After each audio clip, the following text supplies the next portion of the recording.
Vamos agora para segundo caso clínico. Nesse caso clínico eu preciso que você tenha assistido o outro, tá? Primeiro, isso não era nem para eu dizer, mas se é o 2 é porque vem depois do 1. Então, se não assistiu o 1, volta para a primeira aula e assiste, tá? Caso clínico 1, importante para você ver aqui o caso clínico 2. O caso clínico 2 é o seguinte, eu quero que você imagine que você, deu muito plantão em UPA lá como estudante, você conseguiu aquele estágio massa, deu muito plantão como estudante lá na UPA. Mas aí você cansou dessa vida muito corrida, esse negócio de urgência, tudo muito estressante.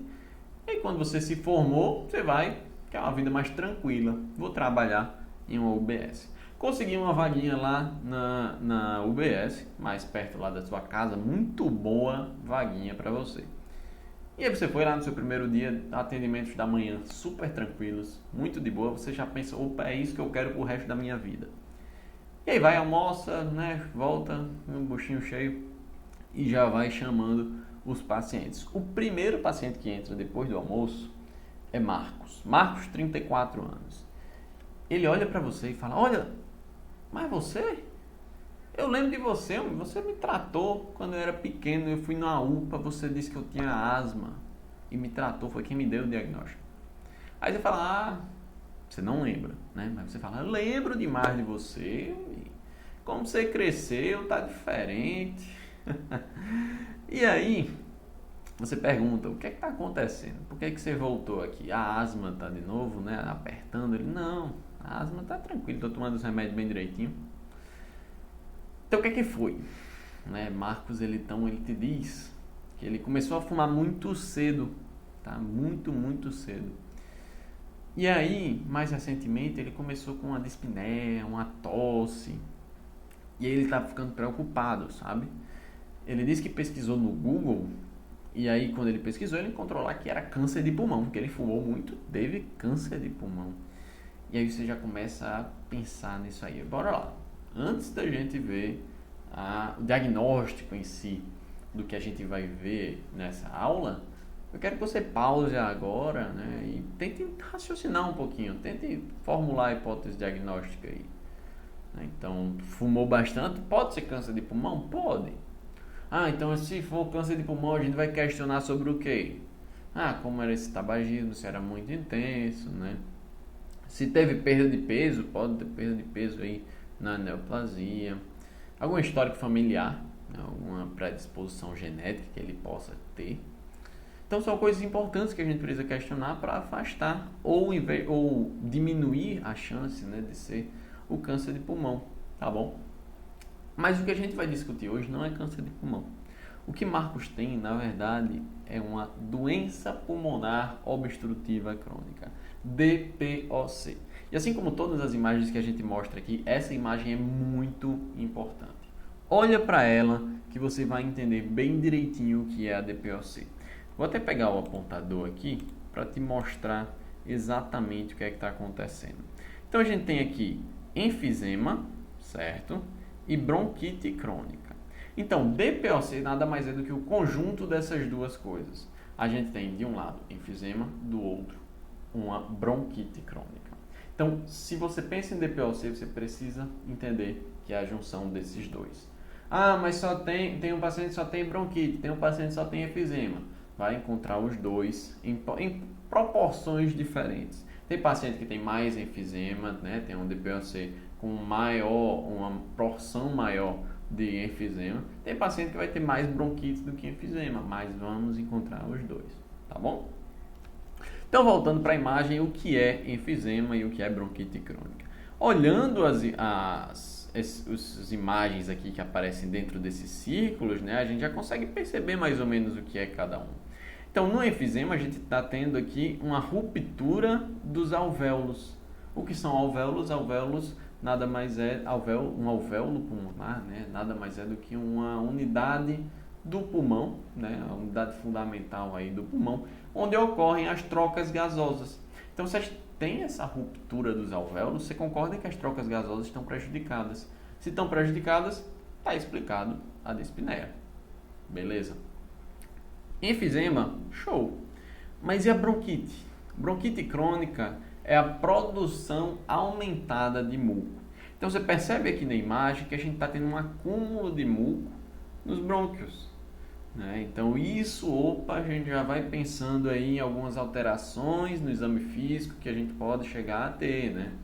Mas ok, vamos entrar um pouco mais a fundo, né, na diferença, né, do que é bronquite e o que é enfisema. Então, começando pela bronquite, a bronquite crônica, a gente vai ter caracteristicamente uma produção aumentada de muco. Essa produção aumentada vai dificultar o fluxo respiratório, dificultando a passagem de ar, então vai causar também, contribuir também para a dificuldade respiratória. Essa bronquite ela está muito relacionada com agentes inalatórios nocivos. Como assim? Você vai encontrar com certeza em qualquer lugar que você estude que a DPOC tem relação com tabagismo. E é exatamente nesse ponto que entra aqui. A fumaça do cigarro, né, a fumaça do tabaco, né, que a gente vai encontrar nesses pacientes fumantes, a gente vai ter essa relação com o desenvolvimento da bronquite crônica, principalmente em pacientes com tabagismo maior, com a carga tabágica maior do que 20 maços ano, certo? Então é bem comum a gente encontrar. Calcula a carga tabágica do seu paciente, viu que deu maior que 20 maços ano, pode ser DPOC. Como é que eu vou confirmar isso daí? Pede exames complementares. Então, um exame de imagem, uma tomografia, acaba tendo achados inespecíficos, tá? Não tão bons para a gente fechar o diagnóstico, mas um exame de função renal, de função pulmonar, um exame de espirometria contribui demais para fechar esse diagnóstico, tá bom? E também para diferenciar de asma. A gente já discutiu asma, a gente tem um processo de bronquite na asma. Então, a espirometria, o exame de função pulmonar, contribui demais para fazer esse diagnóstico diferencial. Então, bronquite é isso, não tem segredo. E quando a gente fala de enfisema, também não tem segredo. O que a gente vai ter? Vai ter um rompimento dos alvéolos, certo? Como eu falei, os alvéolos são os lugares, né, onde acontecem as trocas gasosas. E aí, olha que massa. Por que está acontecendo esse rompimento? Está acontecendo esse rompimento porque a gente tem uma diminuição da elasticidade dos alvéolos. Certo, está rompendo. Mas o ar chega nos alvéolos e o alvéolo está rompido. Esse ar está se acumulando ali. Tem o que a gente chama de hiperaeração. Vai acumulando ar ali. E por isso que a gente tem uma evolução progressiva da doença. O paciente vai ficando cada vez pior. Vai tendo uma dispneia cada vez pior. Começou com grandes esforços, depois foi para médios esforços, depois foi para pequenos esforços, depois foi para repouso. Vai ficando cada vez pior, principalmente por causa dessa hiperaeração. E aí eu quero que você faça um experimento. Quando eu estava pagando pneumo, né, o professor fez esse experimento com a gente e isso acabou me marcando bastante. Eu quero que você faça o seguinte. Pega uma escada qualquer, não sei, na sua faculdade tem hospital, enfim, deve ter escada. Pega essa escada. Você vai encher o seu peito de ar e vai subir ou descer a escada com o peito cheio de ar. Mas não pode respirar? Pode, mas você vai respirar assim, ó. Sempre voltando para um basal que é o seu peito cheio de ar. Então você não vai, entendeu? Não vai secar completamente o seu tórax, certo? Então faz esse experimento. É exatamente assim que o paciente com DPOC se sente, tá bom? E aí você vai realmente entender a doença. Confia em mim, faz esse experimento para você ver como é. O diagnóstico da doença, né, desse enfisema pulmonar, é principalmente baseado no exame de imagem, pode ser uma tomografia ou raio-x também, tá bom? Mas a gente pulou uma parte importantíssima, que é o exame físico. O exame físico na DPOC se assemelha demais à asma. Então a gente precisa diferenciar. Você vai ver, vamos lá. O que é que a gente encontra aqui no exame físico do paciente com DPOC?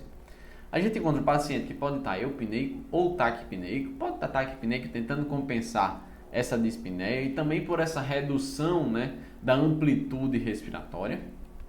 Também a gente vai encontrar murmúrios vesiculares, frêmito tóraco-vocal, podem ser um pouquinho diminuídos, mas também podem ser normais, tá?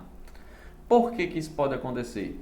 Porque quando a gente tem um paciente com uma DPOC um pouco mais avançada, já tem esse quadro de hiperaeração, então vai estar acumulando ar. E no ar, o som se propaga mais lentamente e acaba diminuindo aí, frente ao tórax vocal, murmúrios vesiculares, tá bom?